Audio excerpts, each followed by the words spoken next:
So welcome. I am Suzanne Newcomb, and I'm the current Honorary Director of Inform, and I'm a Senior Lecturer in Religious Studies at the Open University. And many of you are very familiar with Inform, but in case there's some new people here tonight or watching later, Inform is an independent educational charity providing information about minority religions and sects, which is as accurate, up-to-date, and evidence-based as possible. Inform was founded in 1988 by Professor Eileen Barker at the London School of Economics with support from the UK Home Office, and we moved into the Department of Theology and Religious Studies at King's College London in 2018. We exist to prevent harm based on misinformation about minority religions and related groups by bringing the insights and methods of academic research, specifically social science, into the public domain. So the format of this online seminar is based on the successful approach that Professor Eileen Barker pioneered at the live seminars, which we hope to get back to perhaps in the spring, in the summer. And the idea is to get people from a variety of personal and professional experiences who have a shared interest in a theme that's of relevance to new and minority religions, and to get all people from these diverse perspectives and experiences in the same room to talk to each other, and also to make sure that academics are talking directly in dialogue with the people they study and the people the research affects. So that's the general premise for tonight. We are going to be recording the speaker view of tonight's session, and we will make it available on YouTube afterwards. We'll take questions from the audience at the end, and to ask a question, you just type it into the chat box or use your hand up for us to turn the microphone on for you to speak, and we'll try to fit as many questions in as possible after all the speakers. If you want to ask a question anonymously, because it will be recorded, you can send either myself, Suzanne Newcomb, or our chair tonight, Shannon Shaw, a direct message on Zoom. So if you pull down the thing in where it says "not rather to everyone," to a direct message to either of us, Suzanne or Shannon, we can ask a question on your behalf. And if you happen to say something that you're concerned about and would like removed from recording, just get in touch with us by emailing inform@kcl.ac after the seminar. Also, please feel free to email Inform if you have any thoughts or questions. We'd love your feedback, ideas, topics of interest for future seminars. And we're also encouraging you to live tweet about the seminar if you still use Twitter or other social media platforms, and there's a hashtag in the chat box, hashtag NRM response climate. So just the format, each of the speakers are going to have about 10 minutes to talk, and Shannon Shaw is going to be our guest chair for today's seminar, and he's going to introduce all the speakers. Shannon has been a very valued close associate and sometime employee of Inform for many years now. He completed his PhD study at King's under Professor Murat Shatiran, which led to his monograph, The Making of a Gay Muslim, Religion, Sexuality and Identity in Malaysia and Britain. He's an excellent social scientist and has been very personally active in both interfaith and climate action networks for several years now. And so he's perfectly placed to chair, curate, and introduce the key themes of our seminar tonight. Over to you, Shannon. Thank you, Suzanne. So as my opening remarks, I will introduce the terrain of new religious responses to climate in the UK. So let's begin with a bit of an anecdote. So last November, just a few weeks ago, in the days leading up to the UN climate talks in Egypt that many of you would have read about, COP27, we started seeing social media posts that targeted climate and ecological activists, sometimes with implicit endorsement of violence or thinly veiled calls for violence. So for instance, here's a meme joking about activists being flattened by a steamroller that was shared on British and Australian Facebook groups. So this trend was monitored by a network called the Climate Action Against Disinformation Network, which is a global coalition of 50 climate and anti-disinformation organizations. While posts such as these were mainly humorous, their framing and the framing of other less humorous posts came at a time when right-wing tabloids in the UK were labeling climate protesters as eco-zealots or eco-fanatics who were, among other things, mentally ill and delusional about the alleged hoax of climate change. So the hashtag climate scam and phrases like climate change is a scam also trended significantly during COP27. Now, another cluster of social media posts accused international climate negotiations, in this case COP27, of hypocrisy. So images showing, in quotes, the world's elites and their hundreds of private jets, which emit colossal amounts of polluting gases, also made the rounds. But this cluster of images and messages was not new. They first surfaced during last year's UN climate talks, COP26 in Glasgow, which, according to these messages, allegedly involved political elites who flew in with more than 400 private jets to the conference. Yet, the picture, which you can see in this image that was used to substantiate these posts, actually dates from 2013 and shows business jets that flew into the New Orleans Lakefront Airport in the United States for the Super Bowl. Anyway, while all of this was happening just before and during COP27 this year, the news headlines in the UK were more focused on the symbolic violence perpetrated by climate activists against priceless works of art in public galleries and of climate protesters blocking motorways during peak hours. Excuse me. If you're located in the UK now, you're probably familiar with all the headlines referring to these incidents, and I don't need to repeat them. But from these media snapshots, there are some recurring themes in public debates and sentiments about climate change, especially in the West, which are pertinent to our webinar today: new religious responses to the climate crisis, radical environmentalism and protests. So these include, one, the centrality of beliefs to the positions of different people in this landscape, especially the role of non-negotiable beliefs of whether climate change is even happening, or if it is happening, then whether it's really that bad, or if it's really that bad, is it human-induced? And if it is human-induced, what we should or shouldn't do about it. Second, there are also polarized positions about the accepted modes of expressing these beliefs and using them to win public debates and influence policy decisions. And within this context, we must also note the increasing restrictions placed on the freedom of movement and public assembly in the UK through legislation such as the Policing Crime, Sentencing and Courts Act and the Public Order Bill. And third, these legal developments then need to also be seen within a context of continuing hostility in many Western liberal democracies towards particular groups of people. It's the usual suspects of refugees, asylum seekers and migrants, Gypsy, Roma and traveler communities, and some ethnic and religious minority groupings, most notably Muslims and Jews. So there is an identity element here that implicates traditional categories of nationality and ethnic and religious identity. But at the same time, we might also be seeing new boundaries of identification being forged that relate to how people perceive and articulate other positions, very notably on climate change. And it's important to place this observation in context too, because the Office of National Statistics in November 2021 reported that 3/4, 75% of adults in Great Britain said they were worried about the impact of climate change. But the devil is in the details, and this is why a mapping of these public concerns and how they might connect with other concerns, for example, on religion, politics, immigration, and protest, is so important. So I'll stop at 3, but this list is not exhaustive. It does show that contemporary climate and environmental activism and counter-activism are sites of contestation between belief, political ideology, identity, power, and trends in social change. And they also raise new questions about age-old explorations of the nature of knowledge. How do we know what we know?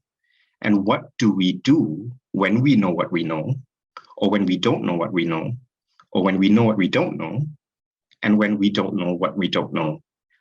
I'm sorry if I sounded like Donald Rumsfeld, but this is all basically the stuff of the social scientific study of religion, hence our webinar today. So to recap, much of the terrain of public debate on the climate and ecological emergency hinges upon themes and factors that seem to be quasi-religious. So do you think climate change is a myth or a hoax or an objective reality? Is it a moral issue? And these quasi-religious characteristics also extend into the texts and core teachings that inform these beliefs, the role of leaders, spokespersons, and communicators about the different positions people take, and the rituals and practices that create or sustain particular communities of knowledge, online and offline. And there is also a dimension in the climate and ecological debate that is explicitly religious or spiritual. Some of this might involve religious or spiritual traditions whose core teachings necessitate a particular orientation to conservation or nature or environmental protection.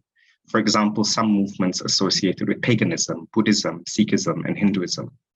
There are also movements that are seeking to correct what they see as the despoiling of the planet, including historically by their own parent traditions. And here I'm referring to some of the eco-movements within contemporary Christianity, Islam, and Judaism. And then there are movements such as the Quakers that see climate and environmental activism as integral to their founding values of peace and sustainability. And in the UK, there are contexts and moments in which these groups come together as an alternative to the mainstream interfaith sector. Let me show you another image.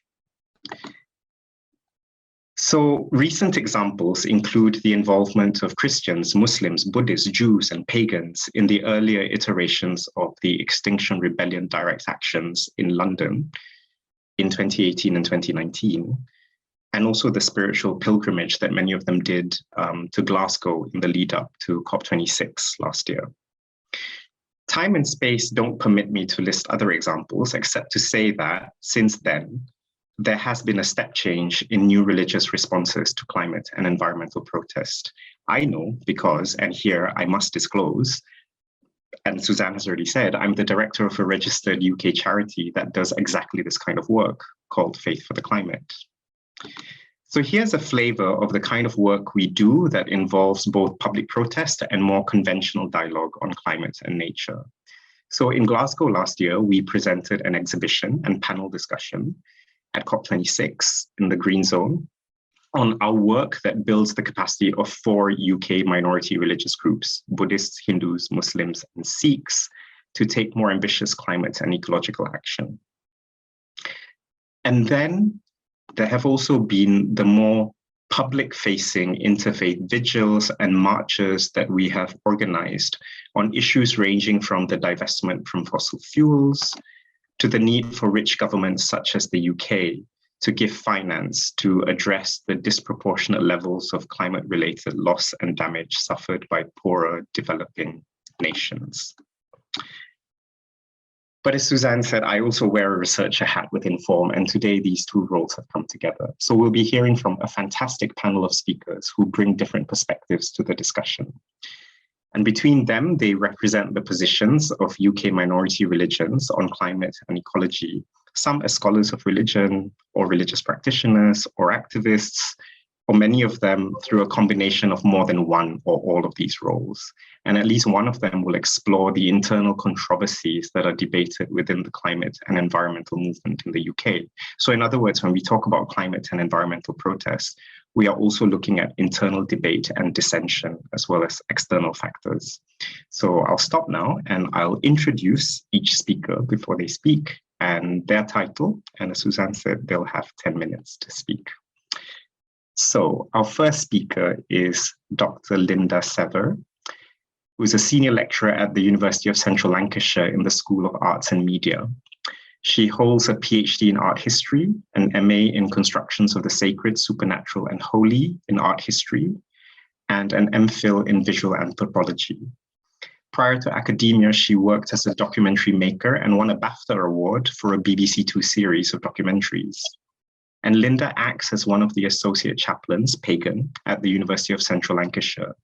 She's the editor and co-author of Lancashire's Sacred Landscape, published by the History Press in 2012, and she's an environmental activist and animal rights campaigner. The title of Linda's presentation is The Voices of the Ancestors and the Spirits of the Land, the Pagan Response to Climate Change and Activism. Linda.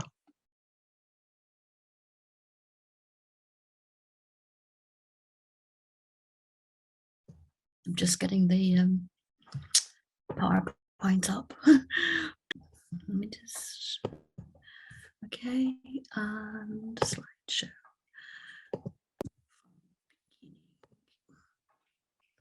Can everybody see that? Yeah, it's great. Yeah, okay, thank you. So yeah, just from the very start, I'm not a social scientist, I am an art historian.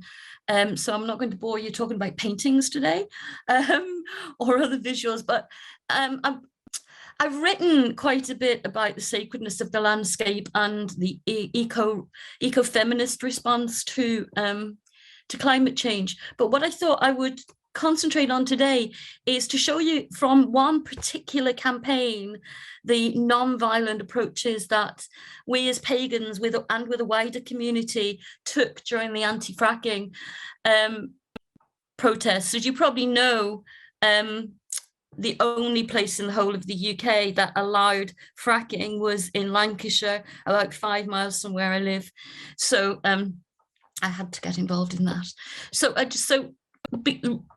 most people know that pagans obviously would be involved in any form of protests and any form of climate change campaigns, because one of our main principles of all pagans is the love for and kinship with nature and the reverence for the life force and its ever renewing cycles of life and death. That's the first principle of the Pagan Federation.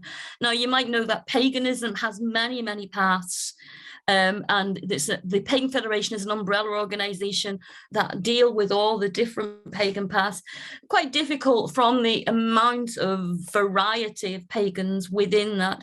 So I'm probably focusing on from my own perspective here, but also bringing in a few of the other sort of pagan approaches.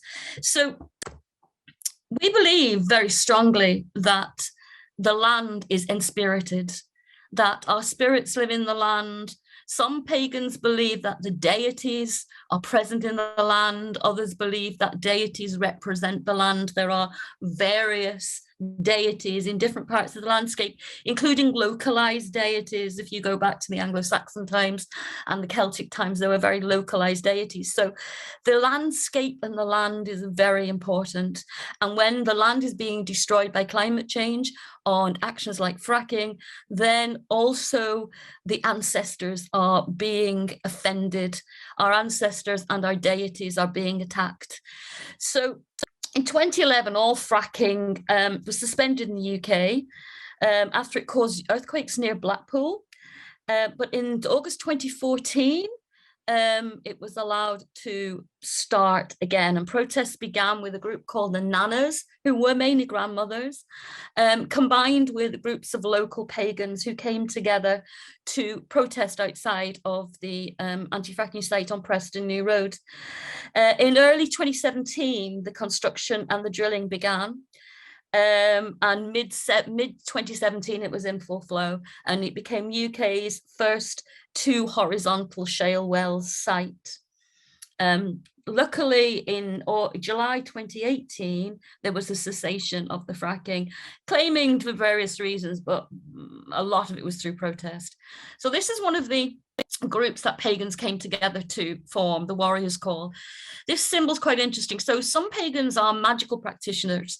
So they wanted a symbol that combined Reiki symbols and various other symbols that they could use within the protest. Not all pagans work magically, but some pagans do. And this was the symbol that appeared on all the posters and t-shirts and a variety. You'll see it throughout some of the other slides.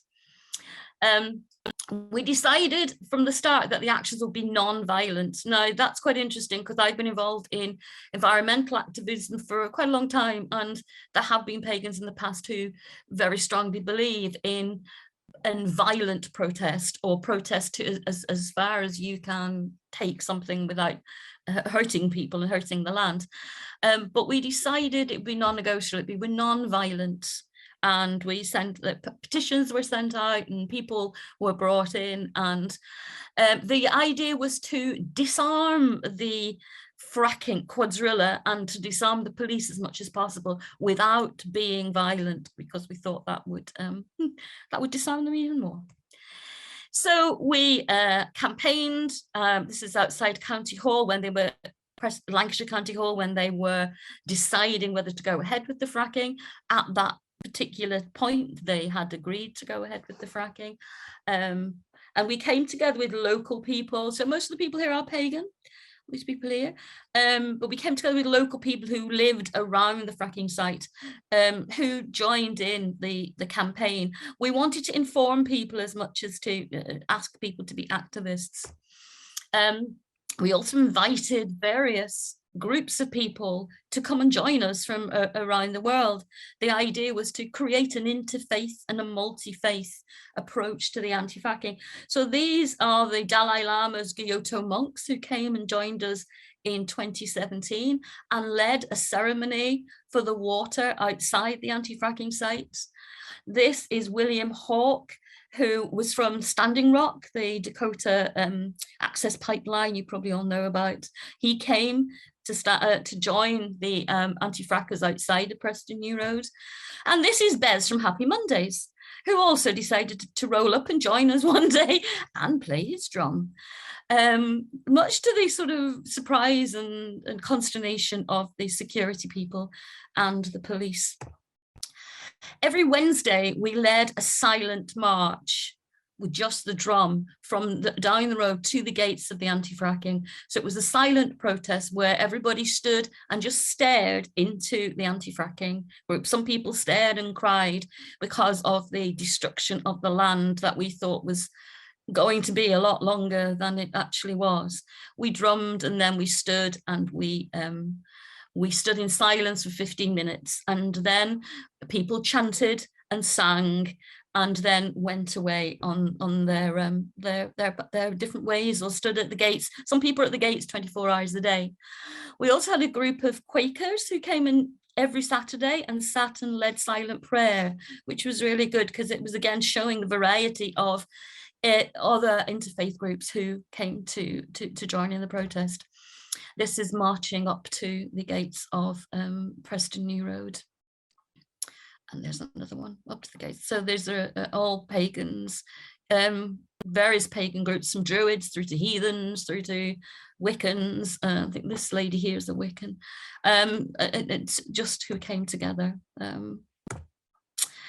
We did a lot of drumming. We had shamanic practitioners. So we sat and we drummed into the land, again, to talk to the ancestors and ask for the ancestors' support. We did some silent sit-down protests. This is one of them. Again, they didn't know what to do with us because there was no violence. And then we led some blessings because we wanted to call on the ancestors. So this is the blessing of the water ceremony or ritual, where we gathered water and we did a ceremony to bless the water and pour it on the land, asking for the spirits of the water to come and join us in our fight against quadrilla. Water is in my blood was one of our themes, as you can see there. This is just some of the pictures from that, the blessing of the water. We also formed our own Morris dancing side, called Briganti Border Morris. That's me. You can only see my hat. And what's happened with Briganti since is Briganti have gone forward and danced with other environmental protests. We went to COP a few months ago, as you've just already mentioned, and danced outside the gates there, which really confused me because they weren't used to Morris dancers. This is some of us outside of the site doing some Morris dancing. Sadly, our t-shirts became out of date very quickly because it was Morris against Boris. We also involved local pagan groups. This is Bolton pagans, Bolton area pagans, and we did various ceremonies around Preston, or this is in and around Bolton, to make people aware of the campaign, but also to call upon the ancestors of that place where these people lived to come and join in with the protest. This is a burial mound not far from where the protest took place. It's an image from my book. So it's a burial mound where there are ancestors buried. We also went and drummed and called upon the presences there to be part of us, to help us in this campaign. And myself, like many other pagans, really believe that help from the other world was one of the powers behind the success of the anti-fracking. This is part of a burial chamber where we did a call to the ancestors from the Warriors Call. Every full moon. Sorry to interrupt, Linda, but if you can wrap up shortly, that would be good. Yeah, well, it's very quickly. I'm nearly finished, actually. Every full moon, people gather together on the top of a place called Holcombe Moor and drum and chant to the ancestors. And this is for environmental campaigning and for climate change. That's the drumming for that. And so this is my end. So it's quite good. It's just a prayer and a poem to asking the earth and asking people to walk on the earth and tread lighter, and gently on her beating heart, hold the earth, hold her tighter. I won't read it all. I'm sure you can read it for yourself. And that's it. Thank you. Thank you so much, Linda. And just when I first came into post at Faith for the Climate in 2019, I remember people talking about those anti-fracking protests, and they were quite iconic within the Faith for the Climate network as well. Yeah. Thank you. Thanks. Our next speaker is Olivia Fuchs. Olivia is the coordinator of the Eco-Dharma Network. She practices Buddhism with the lay organization Soka Gakkai International, SGI, and she's a research fellow of the Center for Applied Buddhism and was their COP26 project lead. As part of her interfaith work, she is a member of the Make COP Count Coalition, and I work very closely with Olivia at Faith for the Climate as well. And she's the Buddhist representative in the Religions for Peace UK Women of Faith Network. And Olivia's talk is a Buddhist view of climate justice and faith-inspired protest. Thank you, Shannon, and thank you very much for the introductions. Yes, so I just wanted to quickly tell you about Eco-Dharma a little bit, because it also reflects about my talk. So the Eco-Dharma network is an intra-Buddhist network. So a bit like paganism, we have a lot of diverse individuals and organizations from different Buddhist traditions. And it was set up as part of the network of Buddhist organizations in September 2019 in response to the climate emergency, with support from Faith for the Climate and Religions for Peace. So we're part of the Faith for the Climate's capacity building project, which is a mutually supportive network of minority faiths, Buddhists, Hindus, Muslims and Sikhs. And it's been really supportive, because I don't think there's been anything like that, a Buddhist organization like this in the UK until now. We aim to equip, educate and support UK Buddhists from all traditions in a variety of diverse climate actions and protests. And we want to strengthen our impact through collaboration within the Buddhist community and with other faith groups. And so that's what we try and do. And we basically have to navigate different approaches to climate action within our own community. And we really aim to welcome everyone, as we know that there are and should be a diversity of approaches. So we sort of vary from people who take nonviolent direct action to people who would not be happy to walk out onto the streets in that way of protesting, but use their own practice and their own dialogues to try and make change. So just a little historical thing is that there are many different Buddhist traditions, and the main schools being Mahayana Buddhism and Hinayana or Theravada Buddhism. So Mahayana traveled from India through Tibet and China to Japan, and Hinayana traveled south to Southeast Asia, to Sri Lanka, Thailand, Vietnam and Myanmar, etc. And Buddhism tended to adapt to the culture of the land and the country, so there are very, very different ways of practicing.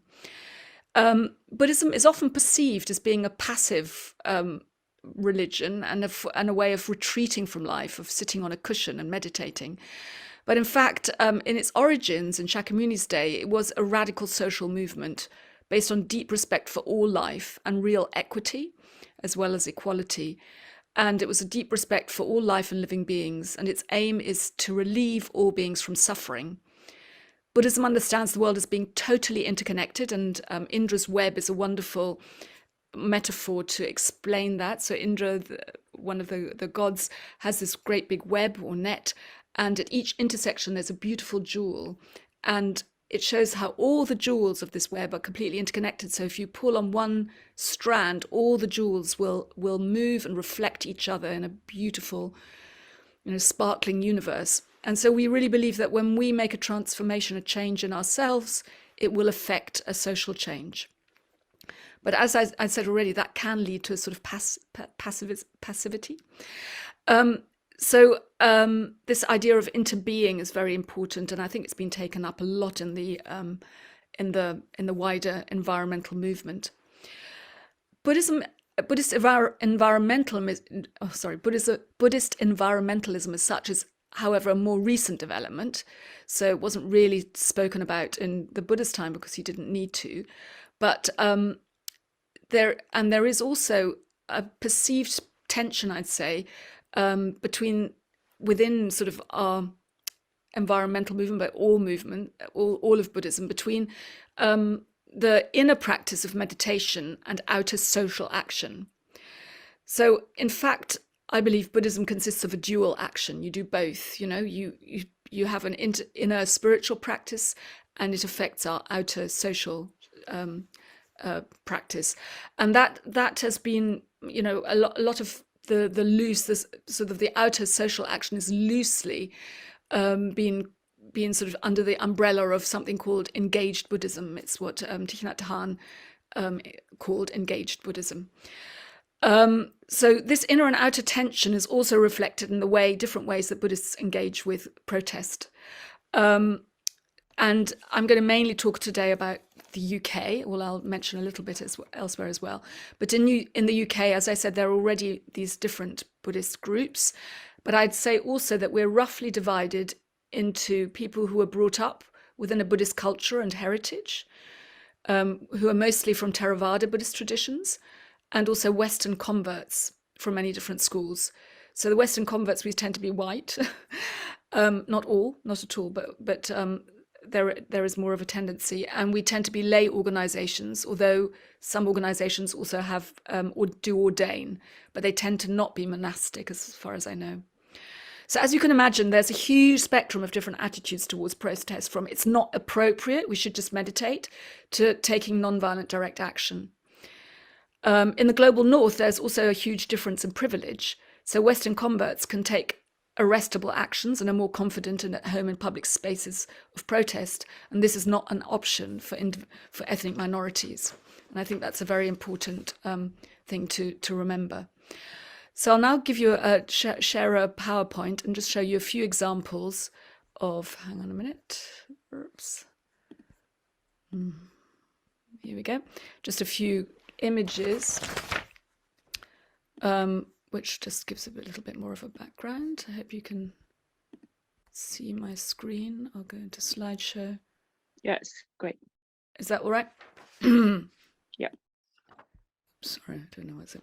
Okay, so I will just, this is my first image is from Thailand.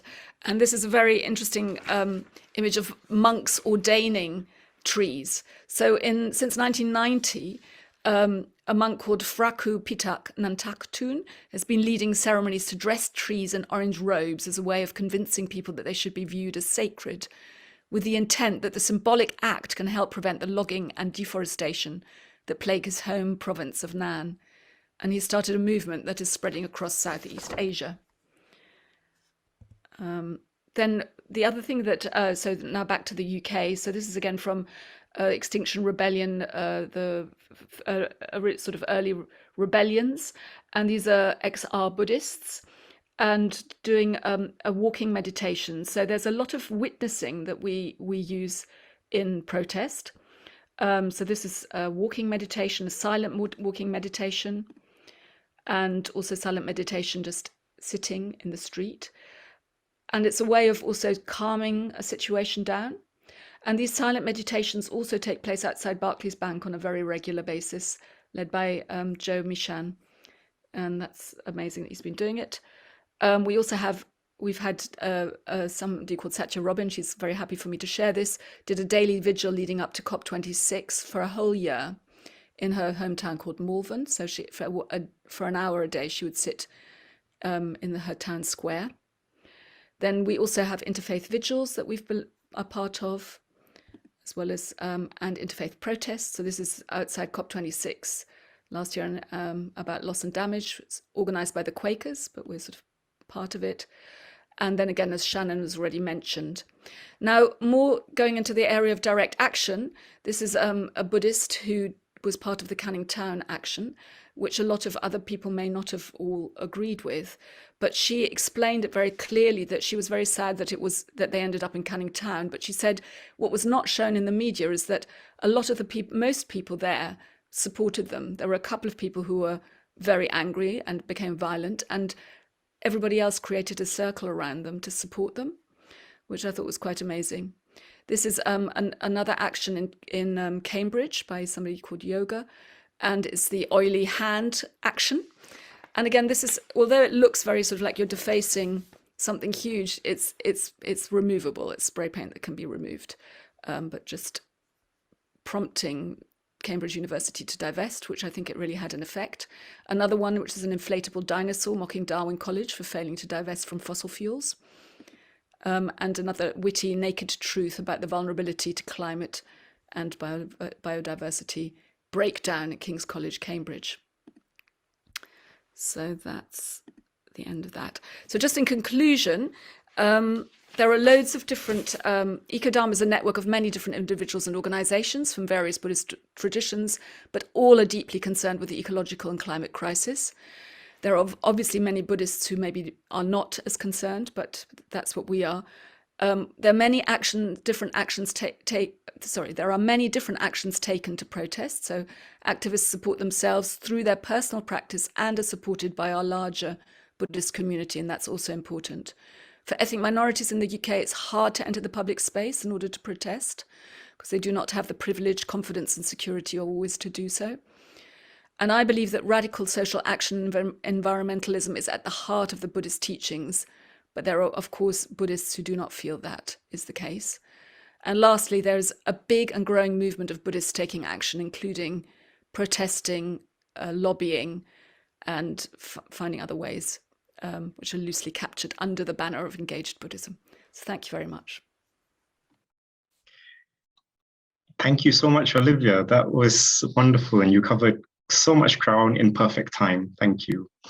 Our next speaker is Dr. Alessandra Palange, who completed her PhD and has just started her honorary postdoctoral research fellowship at the UCL Institute of Education.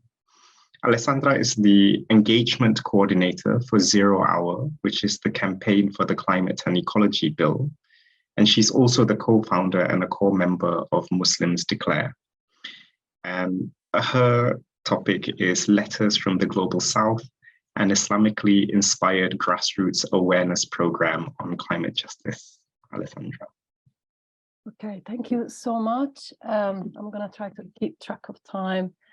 So what I'm doing today is I would like to give you a little bit of background on the project that I'm working on and its position in relation to the wider climate movement, in particular protested direct action, so the topic of this webinar.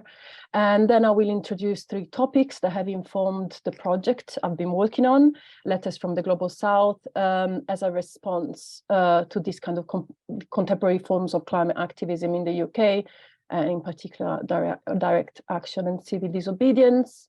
So what's the project in a nutshell? Letters from the Global South aims to be, once hopefully in January 2023 will start, is a pop-up traveling exhibition accompanied by co-design workshops that will be visiting faith spaces in the UK, but particularly Muslim faith spaces. I've been working on educational materials on climate change for very beginners, very visual, so kind of very few, not many numbers and more images. And the science behind it is essentially the principles that inform the Climate and Ecology Bill, which is the bill that we at 0 Hour are campaigning for. There is a private members bill that's currently before the UK Parliament that was first introduced in 2020. I'm not going to talk about that today. I'm just going to focus on the project. So what we're doing with this exhibition, we are combining available science on the issue of climate change and you know, the destruction of nature loss, with first-hand accounts of the impacts of climate change, as they are felt, lived, experienced in the global south, and letters from children from different countries. So campaigners in different countries and schools have participated, you know, to make this exhibition happen. It wouldn't exist without them. What the aim is really to start conversations in local communities, faith communities, Muslim communities about climate change, you know, kind of eliciting kind of feelings, local knowledge, visions for the future, and kind of the collective expertise of ordinary people, and heritage, also religious and cultural knowledge tied into it. So the project in a nutshell seeks to center 3 types of knowledge, so scientific knowledge, global south voices as experts of their own realities, and grassroots communities in the UK as experts of their own realities too. And I will connect this to kind of the Islamic principles that inform these 3 knowledges later. So just a kind of a bit of a methodological consideration. So my reference to text always starts from religious narratives that circulate in the community. So which quotes, which stories, ideas, members of the communities themselves cite and consider to have a religious importance.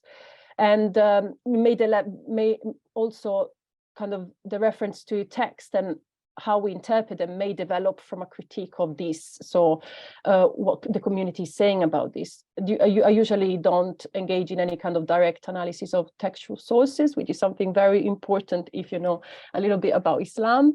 And perhaps that's a kind of a next step that we can have in conversation with communities.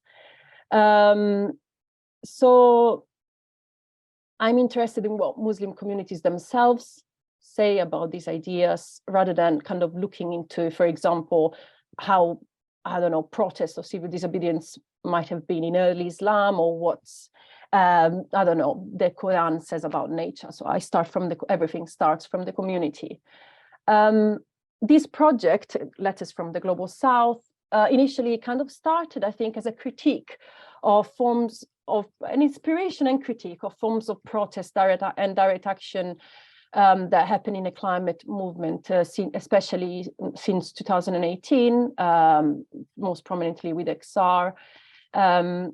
It started mainly kind of as a reflection, or some skepticism around the methodology, the theory of change proposed by XR. It kind of felt to me often a bit kind of deterministic, maybe, or maybe prescriptive. I can't think of what the right word is for this, but kind of the theory of social change that, you know, X number of people do X, Y, and Z, then we will achieve this goal. It kind of felt like this idea comes from research in the very specific body of social science literature, from other social and historical context, and then applied to kind of the current climate change emergency and nature emergency. So in a sense, paradoxically, the academic knowledge from which it is based acquires kind of a top-down dynamic, where a few people with this academic knowledge kind of decide what kind of action ought to work.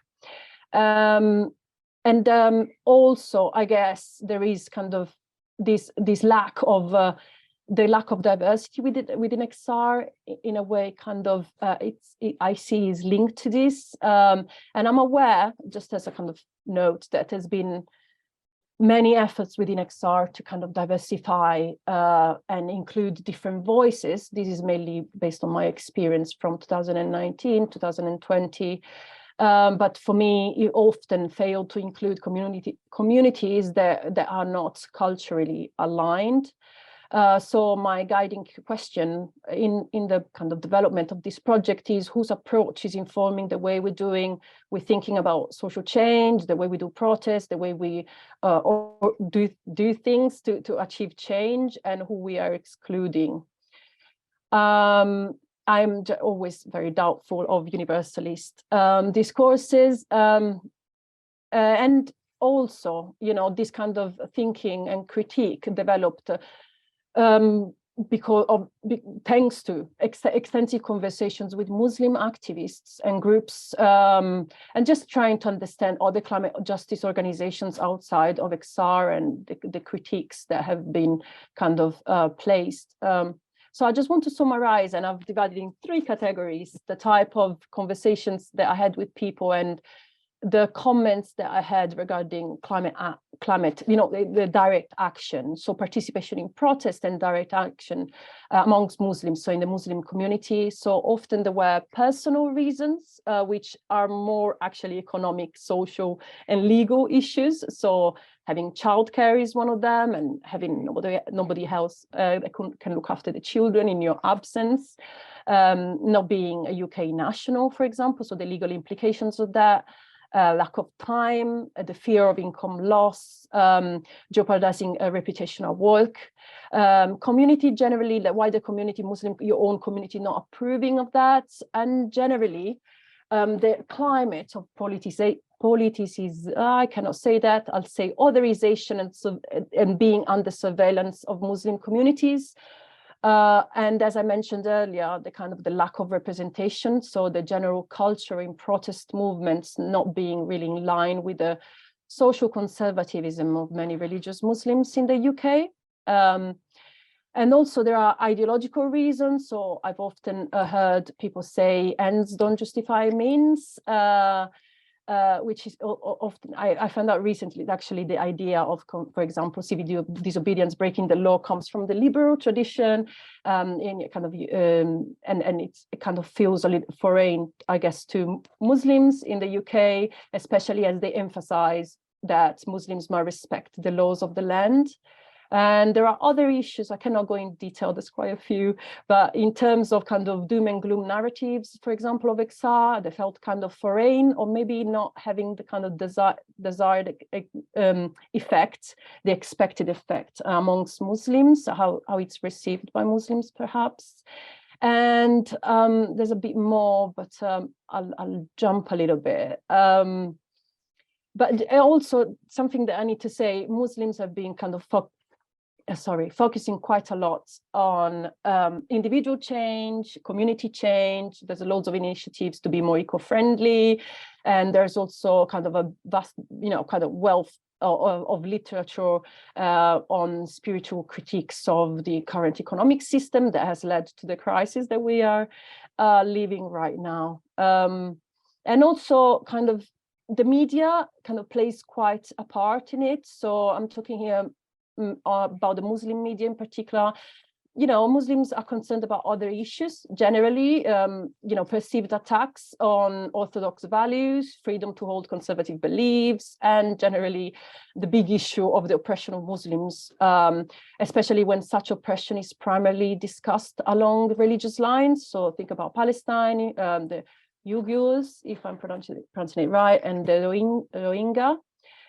So kind of Muslim minorities abroad. And I think that kind of when I see Muslims going to a protest, it was often about these issues.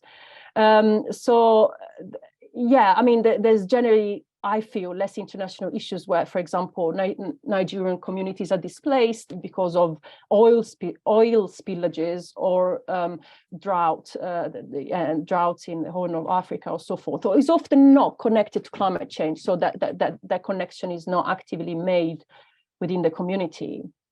So all of these observations as a kind of as a whole have helped me develop the Letters from the Global South projects. And just to reiterate this, it seeks to center 3 types of knowledge. So the scientific knowledge, which is kind of the most obvious, I guess, the Global South voices, and grassroots faith communities in the UK, especially Muslim communities.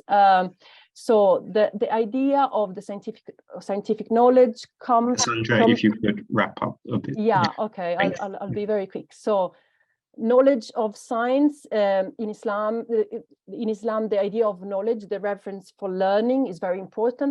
We often apply it to religious communities, to religious knowledge. So children, for example, know the basics and learn very early on. So the idea of combining that and addressing all of the other challenges that have, with time and accessing this knowledge, we have created a mobile traveling exhibition that goes to different people and in faith spaces, so that we combine like the book of nature, the knowing about nature, learning about it, with the book of Revelation, the Quran, that many children and adults study. Then centering voices or experiences from the Global South, the concept of Ummah. So when the idea that there is a collective community of Muslims that care about one another. So we've collected images and testimonies from the Global South, from Muslims around the world, and bring them to religious communities in the UK to nourish that kind of solidarity and highlight the kind of climate injustices. And finally, and this is the end, sorry, Shannon, centering grassroots Muslim communities in the UK. It's very much inspired by the concept of shura. So the idea that leaders should consult with people, that people should be at the center of kind of decision making and making sure that their expertise, their knowledge, the youth, everybody's involved. So in a way, there is kind of what's called in the literature prefiguration. So we try to do what we wish for society. So more deliberation, more participation of different communities in the decision making at the kind of local level as well. Sorry for rushing. This probably was too much. Thank you so much, Shannon. Okay, thank you, Safia. Our next speaker is Dr. Maria Nita, who is lecturer in religious studies at the Open University. And she originally trained as a philologist in Romania. She conducts research and writes on subjects on the intersections of cultural theory and the anthropology of religion.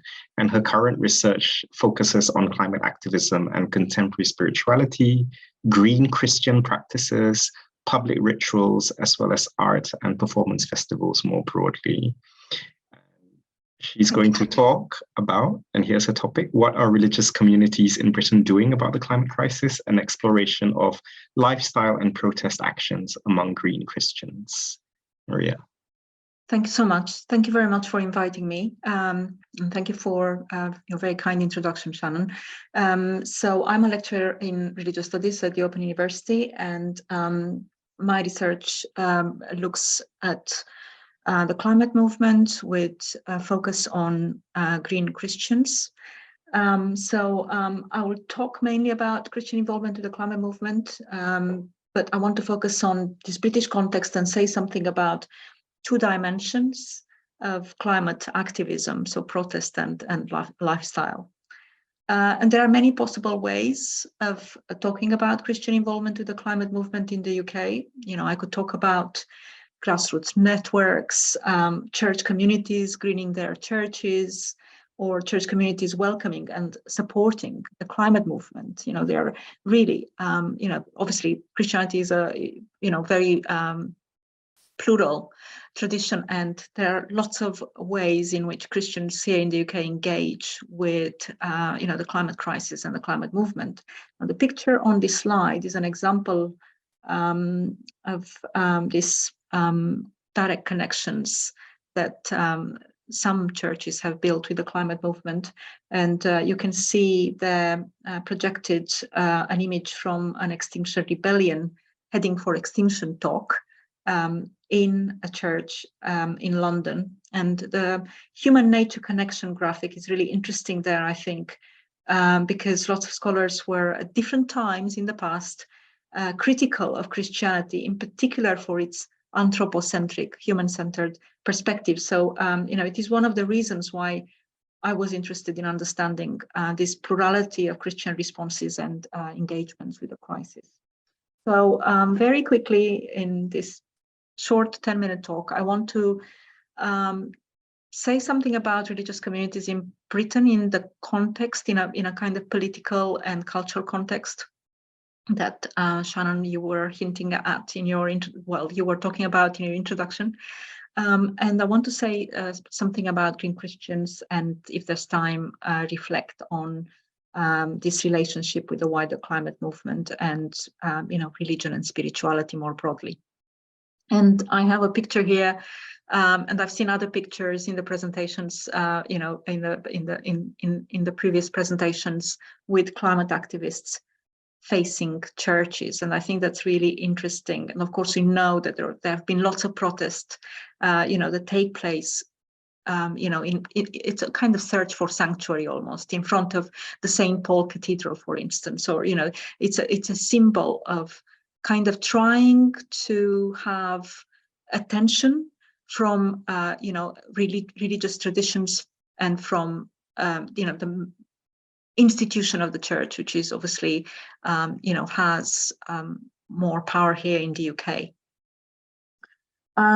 So I wanted to say something about, I wanted to start, I'm sure that many of you are familiar with the World Value Survey, but this is based on, it can tell us something about tradition and religion and how religion is changing, and, why, in a way, when we talk about the Christian tradition, this is, we're really talking about lots of different ways of responding or not responding to the climate crisis. So this is based on Ronald Inglehart's work, and what is interesting in his approach, or in the approach of this project, right, the World Value Survey, lots of scholars around the world are involved in this, is this kind of assumption, that there is a transition from, let's say, so-called traditional values to secular rational values, and that religion is, kind of representative of these traditional values. So, and we can see a move towards, prioritizing the environment or environmental protection in these more secular, rational values or cluster values, and also in this kind of again transition from traditional to or survival values to self-expression. So it's in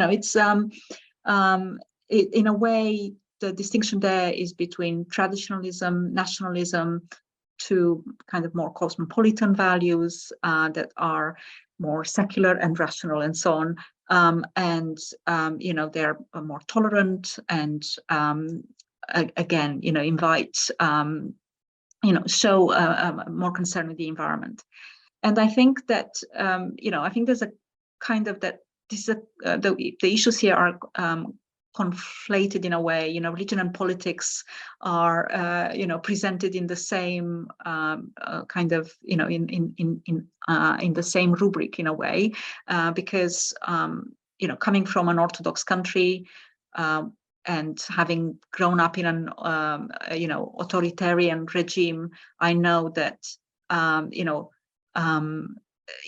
the Orthodox tradition, although it can display these traditional values that have and nationalistic outlook, it can also be self-expressive. It can have it can be concerned with the environment, and it can be quite rational as well. So I'm not kind of embracing this, but I think it's a really interesting way of thinking about religious responses to the crisis, and why it is perhaps easier to see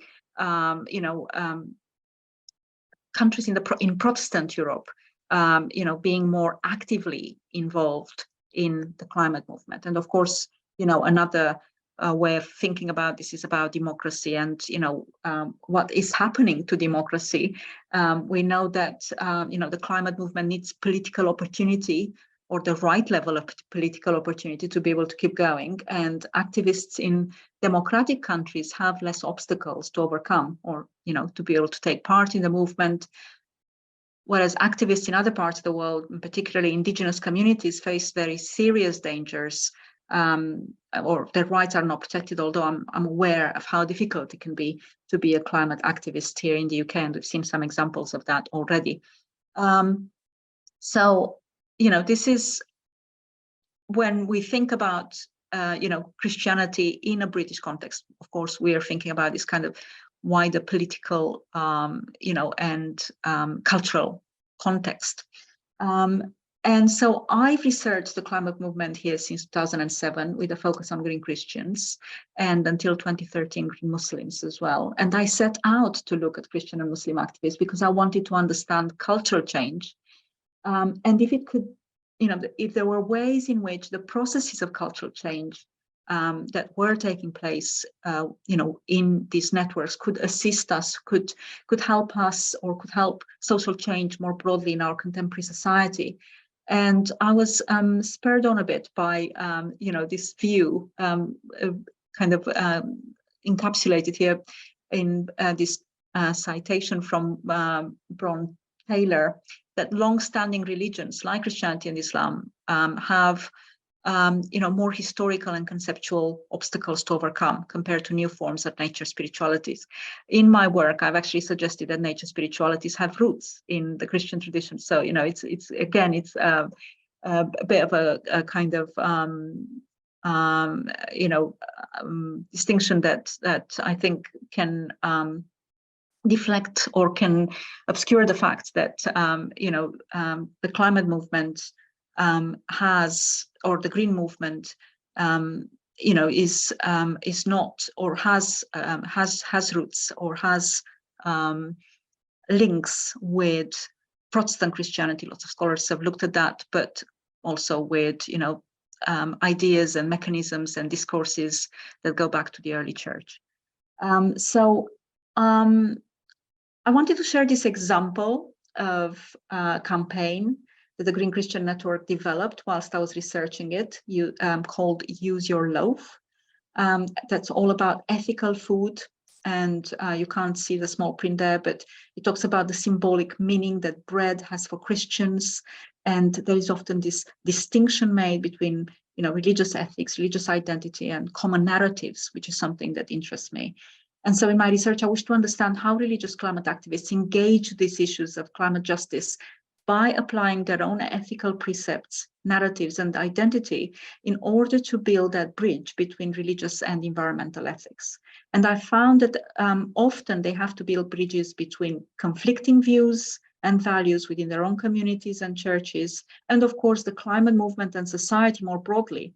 And, you know, I'm thinking about, you know, different ethical standpoints that propose low carbon food, vegan, vegetarian diets. And so I think that this provides us with a great lens to look at these much broader societal challenges and issues and debates that are, you know, very much taking place in the public domain.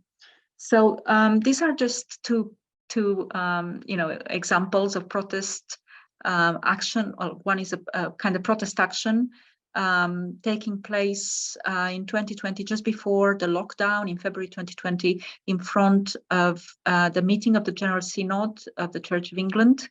And so we have this, you know, group of Christians or Christian rebels facing the unengaged public, facing their own church, asking them to disinvest from fossil fuels, and, you know, kind of having these different audiences and having the possibility to engage with them in, you know, in this protest, I think, because of this, you know, kind of, you know, democratic, in a way, processes that are there to help them do that.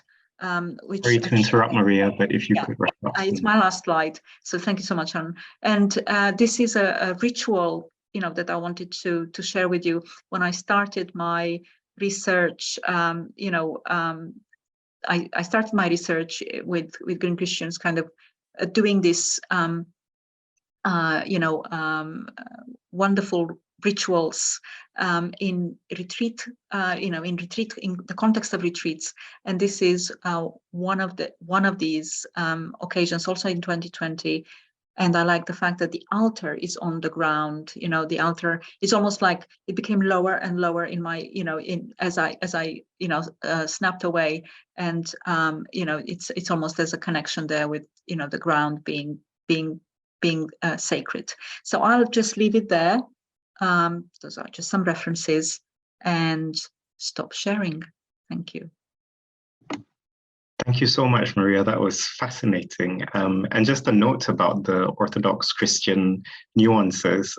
In my experience at Faith for the Climate, sometimes working with lots of Anglican and Roman Catholic clergy especially, they really cite Patriarch Bartholomew, the ecumenical patriarch of Constantinople, as a role model. So, yeah. But he lives in the United States, so... Yeah. I mean, they do say that. That's my kind of global north, global south kind of. But thank you for that. Our next speaker is Lucia Harrington, who is a climate activist who previously worked in local development for Extinction Rebellion. Lucia is now a community organizer for the national charity Debt Justice, campaigning to write off school debt in Glasgow, and is an undergraduate community development student at Glasgow University. Lucia is a Buddhist pagan and is a speaker on experiences of young people in paganism. And today she will be talking about the difficulties and risks in defining radical environmentalism. Lucia.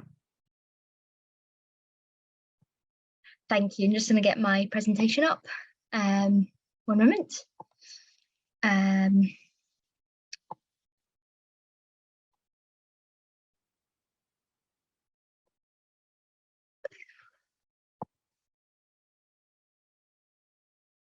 Can everyone see my presentation?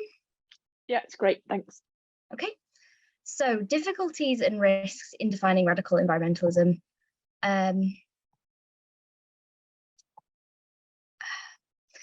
Extinction Rebellion and Just Stop Oil are sometimes referred to as radical climate movements. However, I want to argue that they're actually new social movements, and that poor definitions of the term radical has led to harmful cultures within the climate movement. And just as a trigger warning, some of the stuff I'm going to cover includes climate anxiety, self-harm, arrests, and sexual violence. The problem with the word radical is that for some people this is a scary word associated with extremism, but for other people it's a hopeful word relating to creating a better world. So before I start, I'm going to define what I think radical politics is. So for me, radical politics aims to take power back or build collective power to create a new system, whilst reformist politics appeals to power or puts pressure on power to make a current system better. And within the climate movement, something called the radical flank effect is kind of talked about quite a bit. And this was the concept put forward by Herbert Haynes when talking about the Black liberation movement, that militants that took a radical stance actually helped, because they took that radical stance, it actually made people side with who weren't so sure about their cause, side with the people who were less radical, and then that made progress easier. And a lot of people compare this kind of flank effect to Just Stop Oil at the moment. And I would agree that there is some kind of effect that is similar to this happening, but personally, I wouldn't like to call it the radical flank effect, because I don't think that Just Stop Oil has the same radical commitments to, say, like the Black Panthers, who actually did commit to radical political aims like communism and communalist goals. I think the UK non-violent direct action scene is better described as a form of new social movements. New social movements emerged after the 1960s, and they exhibit new social issues, have loose organisational structures, and present a new middle-class base with non-violent repertoires. And I would count this scene as exhibiting those things. It's not strictly a radical movement, as it has no central radical political stance on how to take power back or what they would do with that power to change how the system works.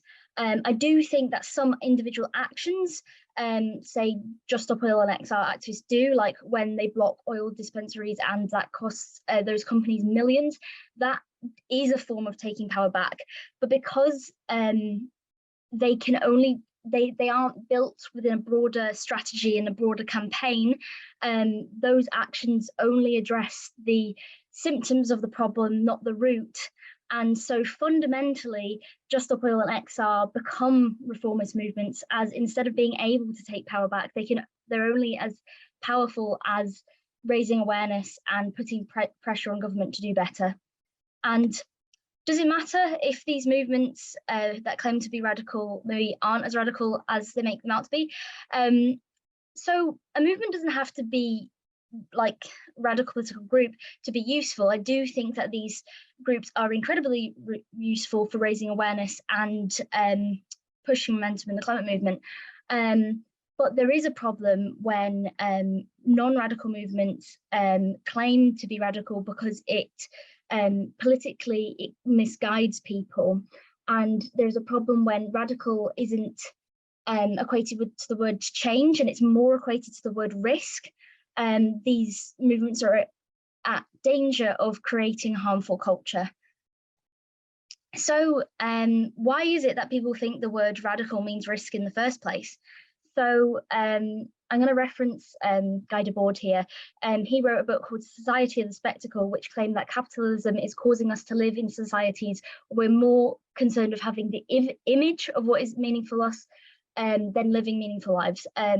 So today, when people take more joy in posting a picture of a nice meal they have rather than eating that meal, that's living in the spectacle. And I do think some parts of the climate movement are more concerned with calling themselves radical enough than thinking of the most effective ways to make radical change and thus take higher and higher risks.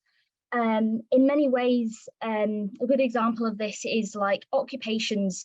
The whole point of an occupation is to hold a space, and you hold it until you get your demands met. But as one person put it quite well, a lot of these activists, they do this, hold this space and then go home for tea. So it's a lot more about appearing radical than creating radical change. In Just Stop Oil's defense, they kind of have addressed this and saying like, well, the reason why, say, we've moved to more symbolic methods like throwing soup on paintings rather than doing more kind of organizing or sticking with the oil dispensaries themselves is because they just don't get the same media. But personally, I don't think political action should be shaped by the media anyway. And there is a real problem starting where, because of this culture of radical being seen as equal to risk, it's given a rise to self-harm and eco-fascism within the movement. The rise of harmful behaviour in the climate movement started out with burnout, as a lot of people just never felt they were radical enough because they weren't affecting the change. We were told to be radical, but that wasn't working, so people were taking higher and higher risks to prove themselves. And then what was really worrying was then this mindset emerged coming out of Roger Hallam, who was a founder of Exile, who got kicked out for harmful behaviour, but then went on to found Just Stop Oil. And he wrote a pamphlet called Advice for Young People as You Face Annihilation. And this text is deeply manipulative, blames young people for not being good enough, advises them to discard adults who are trying to keep them safe, and really focuses on like that if you're not arrested or dead, you're not good enough. There's also racist undertones within this text, and it positions itself both against the liberal and radical left. I'm not going to read out the bottom part of that statement, but some of what I put at the bottom is the most worrying part, I think, of what he wrote. And then in July 2022, you know, although most people in the climate movement completely disregarded the things he was writing, some young people did take it on board, and a group called Sacrifice for Survival emerged. It's unclear as to where they came from, but they were all JSO activists who were in or below their early 20s, and they set fire to their arms every day, with this notion that if they sent these videos to the government, they would stop UK private jets from flying, which isn't an effective tactic. And in response to this new group, though, the climate movement stepped in. Those who knew in it did, and they shot down this group by reporting their social media and finding these young people and offering counselling and support. But this wasn't publicised within the wider movement. A lot of people don't know where this group came from. And personally, I think we need to address this head on and address toxic cultures that are emerging. And because a lot of these young people, some of them feel like there's only 2 more years to act before everything's gone, and that by the time I'm in my 40s, I'll have no life left because there's too many food shortages and water shortages. And I think if they don't feel they have a life worth living, they are going to take risks that could potentially become violent. So how do we vision a better way of being radical? But first of all, I want to say that XR and JSO are doing work to challenge this. So there's a group called Just Stop Eco-Fascism, which is trying to stop these kind of harmful behaviours within Just Stop Oil. And there's a group called Be the Change within XR, made by some of the founders, some with other people. And they are working to create a better regenerative culture, focusing on prefigurative methods of self-care, planet care, and decolonized practice. They're working with an amazing group called PRALA, which stands for Planet Repairs and Learning Education Revolution. And I think this is the kind of radical action we need to be working on.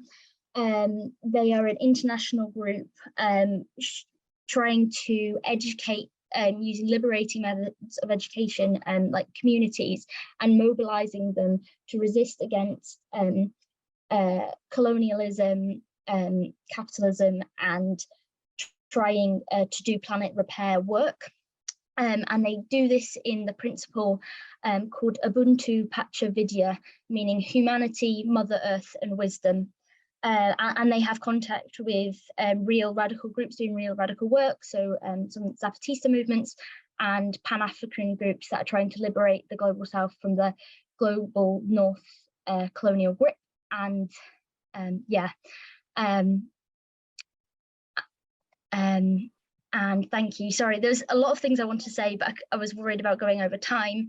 I have written letters to young people who, if they were facing harm in the climate movement, and if you came across anyone facing harm in the climate movement, I've written a letter to young people who, because I felt that could reach out to them. And if anyone wanted to get in contact with me, that's my email. And I kind of talk about a lot of things I've seen in activism and environmentalism on my blog on Instagram, if anyone would like to follow as well. So thank you. Thank you so much. Yeah, that was great. If you are comfortable, you could share the Google Doc link to your letter in the chat, but only if you're comfortable. So thank you for that. And our final speaker is Grace Da Costa. Grace is Public Affairs and Media Manager at Quakers in Britain. She focuses on building relationships with politicians, churches, and charities in accordance with Quaker values of peace and sustainability. Grace holds an MA in Middle Eastern Studies, where her dissertation focused on lesbian, gay, bisexual, and trans rights. And today, her topic is Quiet Justice, Quaker Work on Climate and Protest. Grace, over to you. Thanks very much, Shannon. Yeah, so Quakers, for those of you who don't know, are a faith group with its roots in Christianity, although they take inspiration from all faiths. And at the core of Quakerism is the belief that there is that of God in everyone. And this leads to egalitarianism within Quaker structures and leads many Quakers to be active in social justice campaigning. And there are Quaker meetings and meeting houses in most towns across the country. Quakers have testimonies of equality, peace, truth, and sustainability. And the climate crisis is linked to all of those, particularly when you look at it through a climate justice lens. Those who are experiencing the worst effects of climate breakdown are those who have done least to cause it. And rich countries responsible for the climate crisis and rich companies aren't contributing their fair share of emissions cuts or finance. And Quakers and many other faiths see this as morally wrong and have been working together for several years now to try and rectify this injustice. At the Quakers, we've been focused on supporting the UK's growing climate justice movement and addressing the issue of loss and damage finance. Loss and damage is the impact that the climate crisis is having on people right now, ranging from wildfires to the loss of sacred lands to rising sea levels. And I'll talk more about that in a moment, and the work we've been doing on it. Almost all of Quakers in Britain's campaigning is done in coalition with other faith groups and secular organisations. Because we campaign on a wide range of interlinked issues, we're actually often the only faith group in the coalitions we work in. And sometimes it feels like people aren't quite sure what we're doing there. But usually people are aware of our history and our current work and appreciate the role we can play in bringing other faith groups into the campaign and engaging with stakeholders like the bishops in the House of Lords. On climate justice, we've been working with Faith for the Climate to convene faith groups in a coalition called Make COP Count. This is a network of faith institutions and faith-based charities who came together to campaign for action on the climate crisis in the run-up to COP26, and its membership spans a wide range of faith groups. The coalition decided to campaign on loss and damage because it was a moral issue that wasn't receiving enough attention. So we thought it was somewhere that faith groups could make a real difference.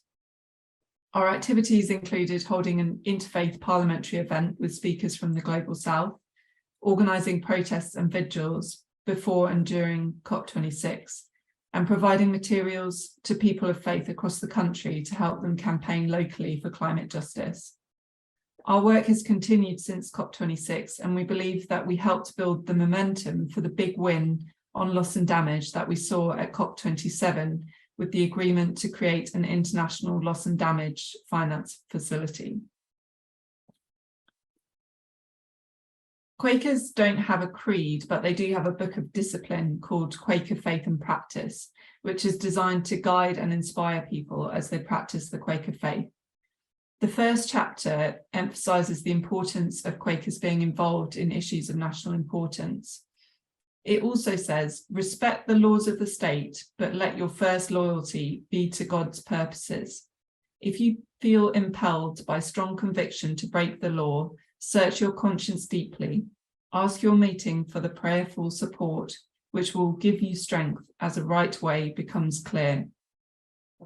And that first chapter is called Advices and Queries. So this gives you a sense of how and why many Quakers have been involved in protests. Although not all Quakers do take part in protests or think that protest is the best way or one of the best ways to bring about change. Early on in their history, actually just practicing the Quaker faith was a protest because it wasn't really legal to do so. But in the 20th and 21st centuries, Quakers have been heavily involved in protests on issues like peace and disarmament, migrant rights, and climate justice. Quakers often also offer space and practical help at their meeting houses to community groups, NGOs, and protesters. And there are pictures here of Quakers involved in the Greenham Common protests in the 80s and at the DSEI Arms Fair in London in 2019. Many Quakers are involved in Extinction Rebellion and Just Stop Oil, but many disagree with the tactics of these movements. Many Quakers think that we should focus on building constructive dialogue with those we disagree with, and trying to co-create change with those in power. Quakers may take part in protests that are disruptive and may damage property, but if they're staying true to their faith, they will never take part in protests that are actually violent or cause harm to people. And their protests will always come from a deeply held conviction that their actions are necessary to benefit people and planet. Quakers are also involved in a huge range of other methods of campaigning, like writing letters, signing petitions, building dialogue. But we've been particularly active on the right to protest at the moment because it feels that other methods of engagement have become constricted under this government. And in turn, this government has increasingly tried to crack down on the right to protest and indeed other human rights. Most faith groups care about human rights because they believe there's something sacred in or inviolable in every person, and that every person's dignity should be respected. The UK government is bringing in a swathe of new measures that undermine human rights. It's worth saying that protest is still legal, and you can find out about how to organise and take part in protests on websites such as Liberty Human Rights NGO. So Shannon mentioned in his introduction the Police Crime Sentencing Courts Act, and Quakers were on the steering group of the coalition campaigning against that. It restricted the right to protest in a number of ways. It gave police new powers to restrict protests that are likely to cause disruption, and disruption includes things like being too noisy. And it increases the punishments for those breaching restrictions. It also restricts protests outside of Parliament and one-person protests. The Public Order Bill, which is going through now, brings in all the parts of the Policing Act that the House of Lords chucked out for being too draconian. It includes new offences, including locking on, being equipped to lock on, tunnelling, and obstructing major transport works or major national infrastructure. It widens stop and search powers, including without suspicion, and gives the police powers to put protest banning orders on people. And as we saw with the Policing Act, many of these measures disproportionately affect people from marginalised groups and people from ethnic minority backgrounds. The government's Bill of Rights bill, which is in a bit of limbo at the moment, but which we're expecting to come back to Parliament in the new year, will repeal the Human Rights Act and make it harder for people to protect and promote human rights in the UK. And the government has also talked about withdrawing from the European Convention on Human Rights and has further plans to restrict rights around strikes and ethical investment. And there are petitions and Right to Your MP actions on these bills on the websites of Liberty, Amnesty, Friends of the Earth, and the British Institute for Human Rights if you feel led to take action on these. I think that there is a real need for all of us to defend democracy and human rights right now, to stand in solidarity with the groups who are targeted and affected by these bills, empower them to speak out and help lift their voices to reach decision makers, and to see all these issues as interlinked. At the Quakers, we're thinking about how we continue to use traditional methods to try and bring about positive change, like writing to MPs, signing petitions and protesting, but also how we use perhaps methods that we haven't used for a while, or new methods like digital campaigning, but also quiet diplomacy, which is a method that Quakers use to create comfortable spaces for people to come together to have uncomfortable conversations with the aim of making progress on difficult issues. And we're about to start a new quiet diplomacy project on truth and integrity in public life, which we see as underpinning all these issues around democracy and human rights. And I think it's important for faith groups and other progressive campaigners not to be drawn into divisive narratives. The government is trying to distract attention away from what really matters, like the climate crisis, by focusing on things like the so-called crisis in free speech. So we must continue to articulate our vision for a fairer, greener, and more peaceful society, focusing on what really matters. And it's likely to be a cycle of little wins and setbacks, but gradually, I believe we will change the world for the better.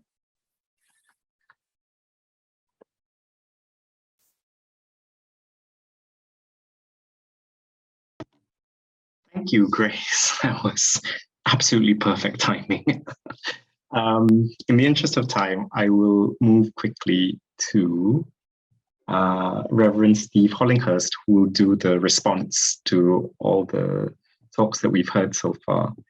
Steve is the Church of England representative on the Inform Board of Governors. He teaches and writes on faith in contemporary culture with a particular interest in the beliefs of the non-religious, and he acts as a new religious movements advisor for the church. And his current job is in mission and environment. And Steve will have around 10 minutes to just, wrap up and respond to what we've heard so far. Steve, over to you. Thank you very much, Shannon. Hopefully I will appear on screen. Am I on your screens? That's good. I think a number of themes I want to pick up really in wrapping up on this that I heard coming through a series of what I was listening to. I think the first one is I was very interested in a number of the presentations, the place of religious ritual as part of environmental protest. And I think this is something possibly a unique contribution that the religions bring, that you get sort of like caminos to COP, you get ritual meals, meditation actions and things like that surfacing. And of course, I think the very big example of Linda and the Pagan groups. And I wonder if ritual not only creates an activity that is noticeable and distinct, that isn't like locking on and things like that, but is very noticeable, and also whether it has a value in sustaining the people taking part in the action, as to whether they can actually get momentum from those rituals. So I think that's a really interesting place perhaps to pursue with further research and action. I think there was also a very interesting thing in the plurality. A number of the speakers talked about the plurality of expressions of faith within their own tradition, and how some of those would be likely to protest and act, whereas others might actually feel very wary of climate action, or perhaps not even want to engage with the issues. And I wonder sometimes whether, and certainly this is, I think, my experience of my connections into Extinction Rebellion Faith Bridge, is what unites the people in being people of faith who want to take climate action is far more powerful than the things that otherwise might divide them if they were to talk about beliefs or doctrines or things like that. Whereas other groups might find that very different. I think it was very well raised by Olivia when she was talking about the World Values Survey and that cultural axis between tradition and secularity and survival and self-expression, and how working on culture, I thought that was a very interesting framework.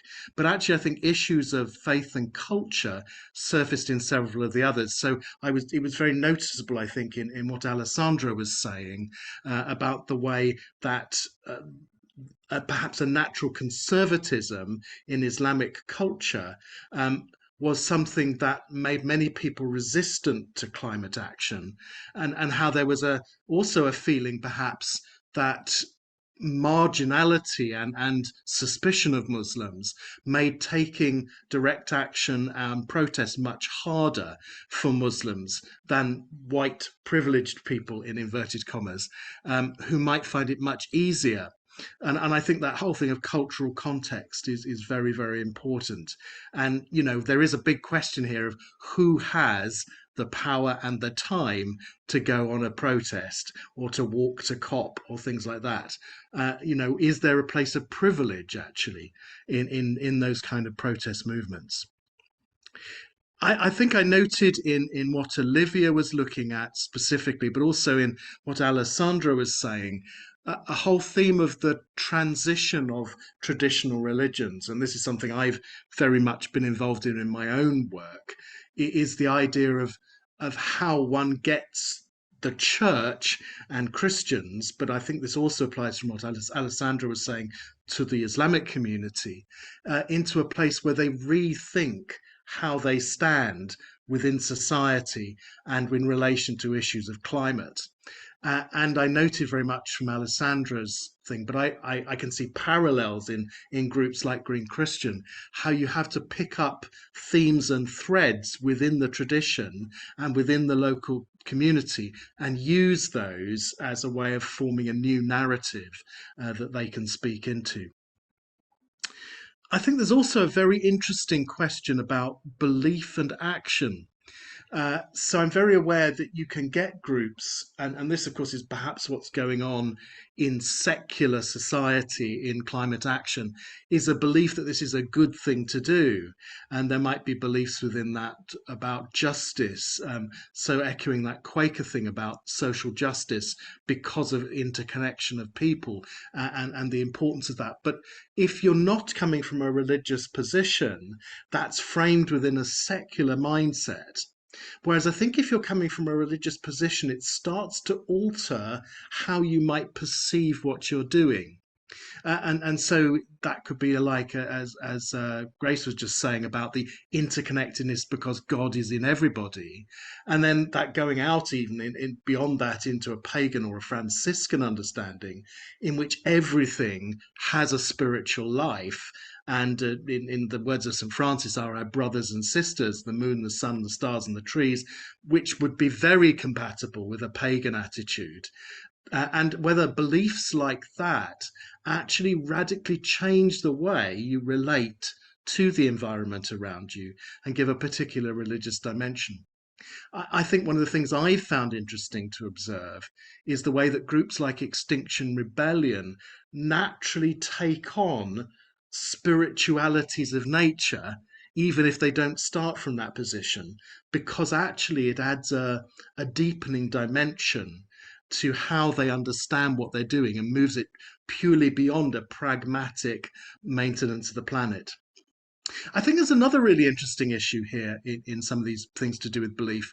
And actually, partly that was surfacing in some of the critiques that Lucia had about some of the more radical actions or extreme actions in groups like Extinction Rebellion and Just Stop Oil.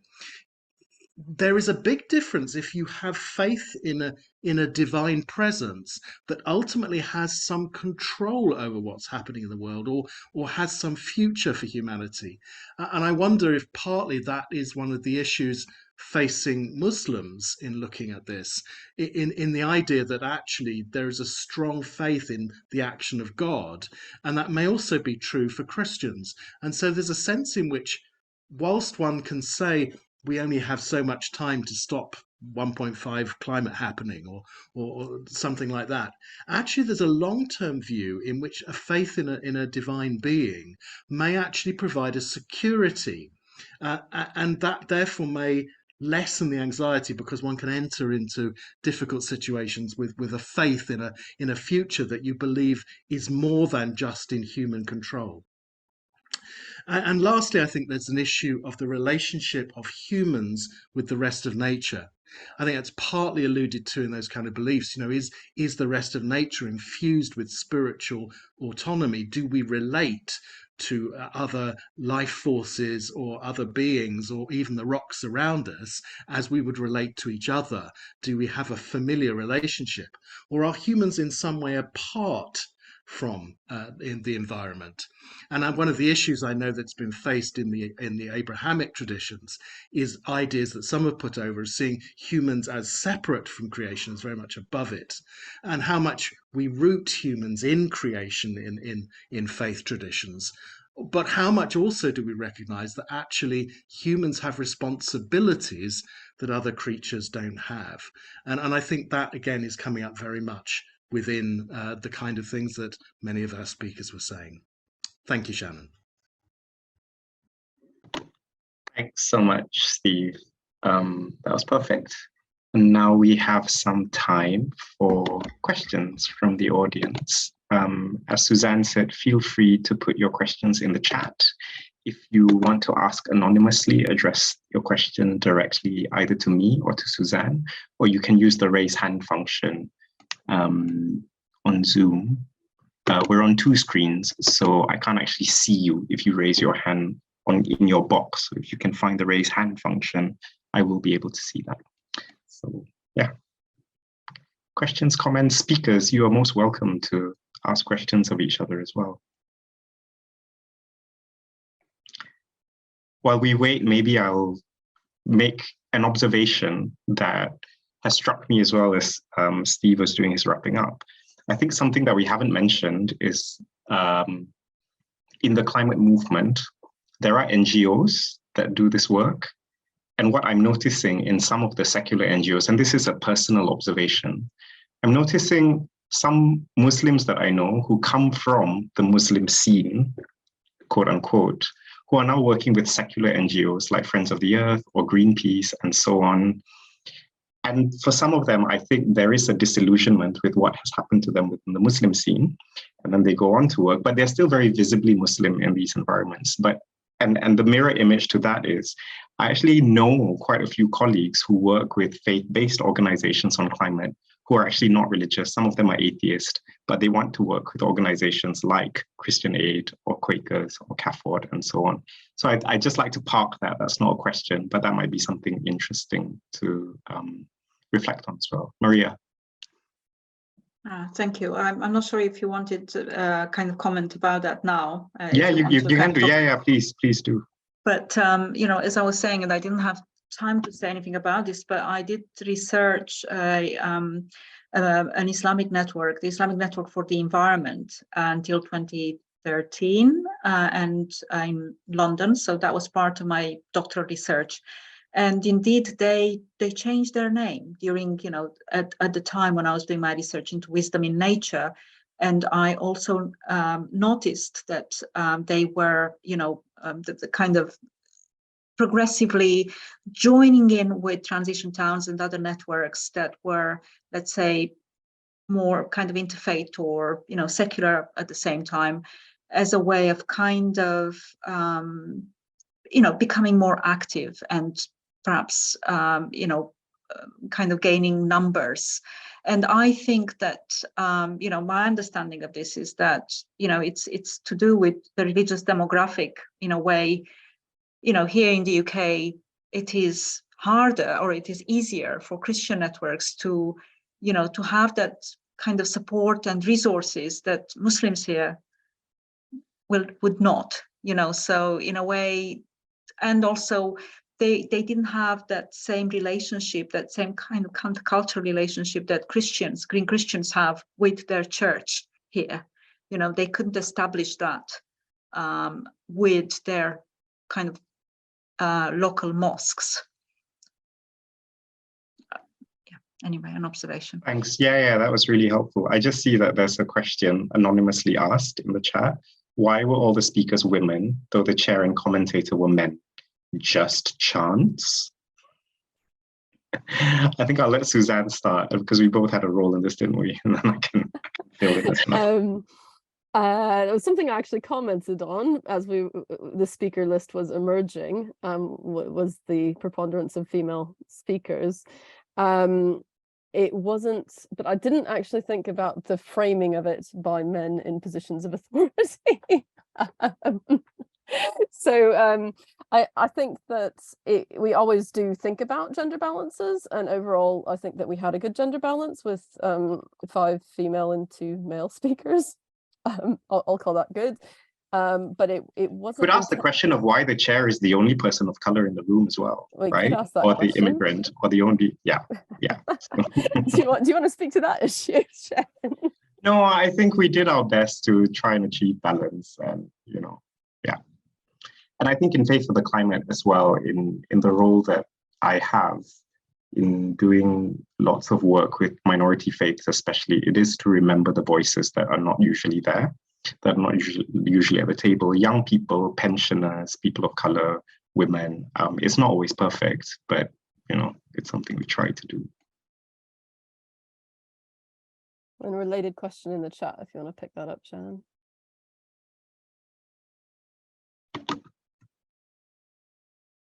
I don't see a question in the chat. Is it from Stephen Lingwood? Yeah, it's not really a question, but it's related. Okay. In. Oh, Lucia, you've got your hand up. So. Thank you. Yeah, I actually have a question to Alessandra, just because you were talking about NGOs. So the NGO I work for, Debt Justice, apart from cancelling debt on the local level, it's also about cancelling debt on from the Global South as an anti-colonial project. And most of our membership is actually made up out of Christian community and white Christians, actually, because of the kind of Abrahamic root of like debt jubilee and the link to Christianity there. But we're trying to create the membership and open it up to many different faiths, many different cultures, and kind of get more, make sure it's just not white people in the room. And Alessandra, you're working with communities, and you talked a lot about kind of environmental spaces or kind of campaigning groups being full of like kind of white people. And I was wondering, like, how is the best way for groups to stop that from happening and being more inclusive, do you think? Oh, that's a difficult question. I'm not sure how you would go about doing it. I'm trying with my project to exactly do that. So the idea, the reason why the project started is because I said, look, we've got this bill in Parliament, and I want to go out there and talk to different communities about it, and as a result, I want to talk to my community, Muslim community, about it, and also I want to kind of highlight the work done by campaigners in the Global South. So I don't have solutions, unfortunately. So I remember now how long was it? 2023 almost. It's almost 4 almost 5 years ago. Oh my God, the time. People asked me this question so many times initially when I was in XR. I wrote something that went on the XR website, I think, on how can we reach out to Muslim communities? Can we reach out to the amount of times that I got that question from people where and I think I received an email like that maybe 2 weeks ago, always the same phrasing, we're a group of white people, but we are in an area where there are lots of Muslims, and we don't know how to engage with them. So my advice is just design some kind of outreach activity that involves different groups in your community, and just knock at doors and talk to people. I know it's a very simple answer, sorry, but I guess it's just starting conversations and really listening to what other people are saying, to the knowledge that they bring to you, and kind of how they perceive things and the kind of struggles and issues they're going through. That's my answer. Sorry if it doesn't fully answer, but it's a very complex issue. Thank you for that. I'll read out Stephen's comment/question in the chat. It's been really good. Some very interesting stuff. It's difficult for me to think of one clear question, but I want to ask something about if faith has a role in the work of decolonizing environmentalism to be justice-centered and less white. And I think that's kind of related to Lucia's question, but if anyone else wanted to jump in, please do.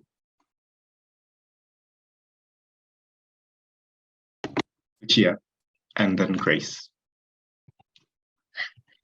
So I was actually recently at an environmental literacies like workshops, and it's interesting like how many like within environmentalism right now there is a real looking towards Indigenous communities and Indigenous spiritual practices for guidance on how to decolonize environmentalism and fight ecofascism right now. And there's some really good work in kind of environmental education, eco-pedagogy happening right now.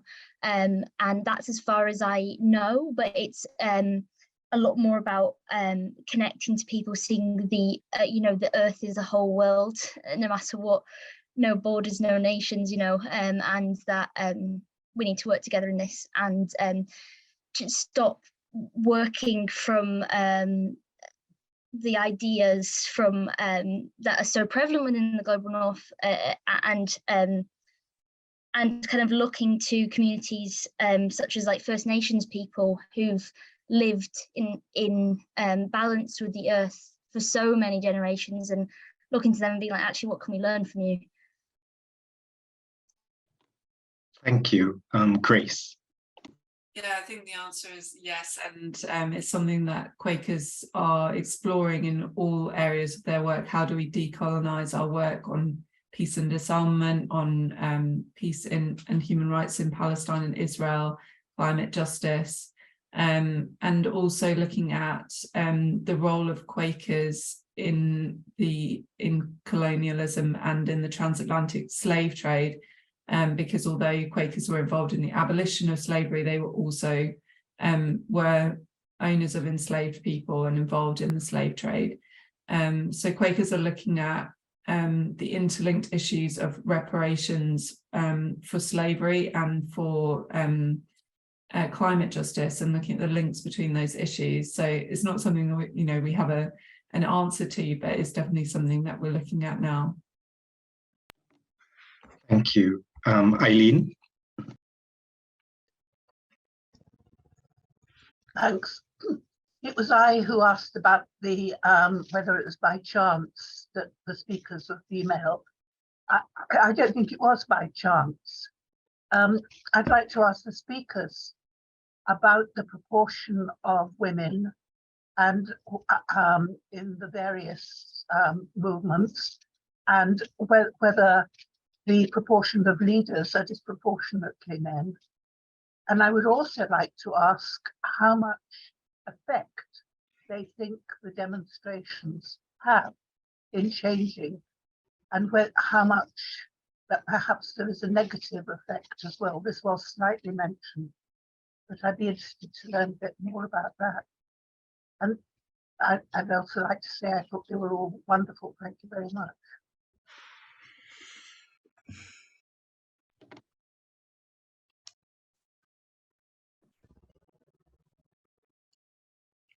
Lucia. Sorry, I feel like I'm talking quite a bit, but just when you said that, I was actually reminded of a camp I was at, an environmental camp, where we have these conversations, because it always seemed that I do think within environmentalism, it does for some reason attract, I think, a larger number of females than other kind of social causes, but for some reason at the camps it was always the women doing the cooking and the washing up, and the men leading the actions. So like these gender roles still exist within these movements, and there's been a lot of talk about this, is that like, how do we create a better world if we're already repeating the structures, and that kind of all of these processes, you have to do it both internally and externally if you want to affect change. And it is also quite interesting that like, I do think female voices are pushed aside the movement sometimes, and that sometimes, sadly, more toxic men kind of rise to the top, and it's a constant. I've been talking to. I spoke to Gail Bradbrook, one of the female founders of Extinction Rebellion, about this, and she calls it like the struggle of the struggle. So that's quite interesting as well. Grace, were you going to respond to this question as well? Yeah, I was thinking when you initially asked the question that it's not surprising that there are more women on the panel, because from my experience, there are more women who work in the charity and civil society space, and Quakers who are active, I think, are disproportionately female, although I don't have any evidence of that. That's just my sense.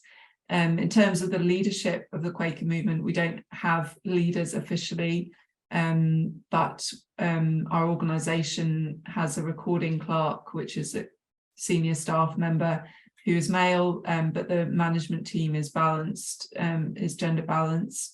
and I would say other Quaker structures are probably slightly more female than male.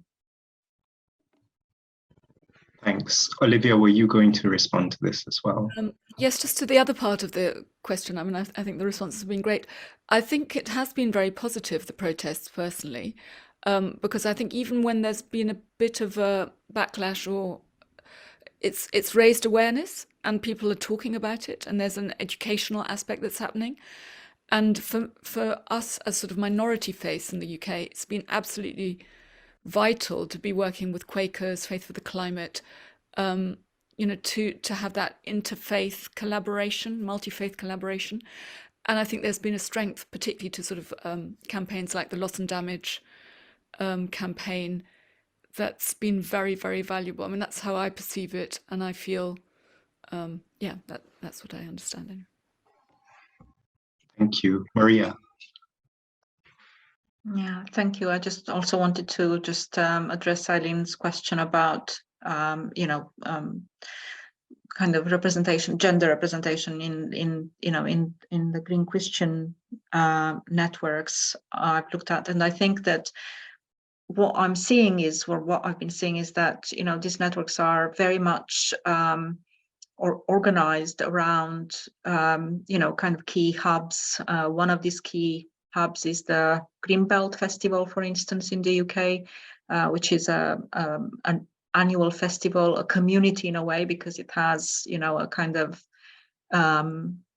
it has a continuous kind of presence, and now, you know, a digital, an online community as well.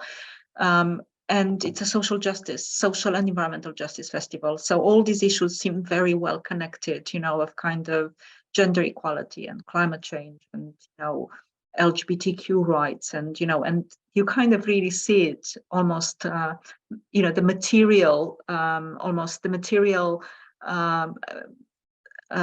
you know, the material representation of this during the festival, when the fields of the festivals are very much kind of mapped against these issues of social and environmental justice, is quite interesting. So yeah, it's you know, it's interesting how, you know, the interconnected these issues are. Thank you. Linda. Yeah, again, it's just a response to that. I think, as expected within the pagan movement, a lot of things are female-led. We have goddess-centered spiritualities, so we have lots of just groups of people who are just purely women, and you've got activists like Starhawk, who's been a eco-feminist practitioner since the 1980s, you know, and they're still going strong. And she came from America a couple of years ago and did a workshop in Lancaster, and she's, you know, and brings that kind of strength of the eco-feminist movement with her. However, what I noticed with the particularly the anti-fracking movement, because I was involved in Barton Moss and a little bit in Upton, but Barton Moss, and then at Preston New Road, it was quite equal in numbers. The male and females came together. There were lots of women, as you saw in my photographs. Women led a lot of things, but men wanted the female power, the women to lead it. But one thing that was very different about Preston New Road than anywhere else was the older women. It was the nanas who did the first protests, who occupied the field when the farmer first sold his land, who were there some 24 hours a day, you know, like, and they were nanas, they were grandmothers, they were older women. One woman, Anne Powell, was there often in a wheelchair, for the whole of the protest. She got dragged out of her wheelchair by police, you know, just for sitting by the road and holding a placard, you know. And what that was really noticeable for me was, somebody mentioned about ages, and you think a lot of these protesters are kind of young, cool hippie types, but not with that. They were older women, and it was amazing and fantastic to see, and something that the anti-protesters didn't know how to deal with. The police didn't know, the security didn't know, people who shouted out the cars, who wanted to say, get a job, they didn't know how to deal with a group of older women. And that's, I think, one of the things that really kind of unbalanced that for the better with Preston New Road. That's what I wanted to say. Thank you. I think, Steve, was your response going to be in relation to the question, or? I've got two things to say. One is going back to a previous question. I just wanted to point, but I will actually address the question people have just been talking about first, very quickly. My observation is that within Christian environmentalism, a lot of the leaders are women, as well as most of the activists are women. So many of the key figures. The difference is when you get into the very scientific groups. So we have within Christian environmentalism some very scientific groups, and they tend to have far more men in them. So there are perhaps some gender stereotypes going on there. The other comment I was going to make, which was picking up on something Lucia was saying earlier, was First Nation Christians are becoming very important to thinking about how we live with the environment within Christianity. So there are quite significant movements of First Nation Aboriginal and Islander and First Nation American Christians who are having a real voice into how Christians engage with the environment. Thank you. We are running over slightly, so maybe the question in the chat box can be the last one. Mike de Villiers asks, there are some attendees from minority groups here. Could you share how you became interested in environmental issues and faith? And I think that is, well, which minority groups? Because a lot of the speakers were from religious minority groups. Is it ethnic minority groups that you mean as well? So, yeah. Anyway, if anyone wants to answer that. I'm Irish, does that count? I'm a minority. I think maybe I can sort of give my perspective of how I got into my post at Faith for the Climate. I'm originally from Malaysia, and before I did my PhD, I was involved in the human rights and social justice sector there. And I did get interested in environmental harms from a human rights perspective and social justice perspective. So I worked with refugees, trade unions, students, journalists, and so on.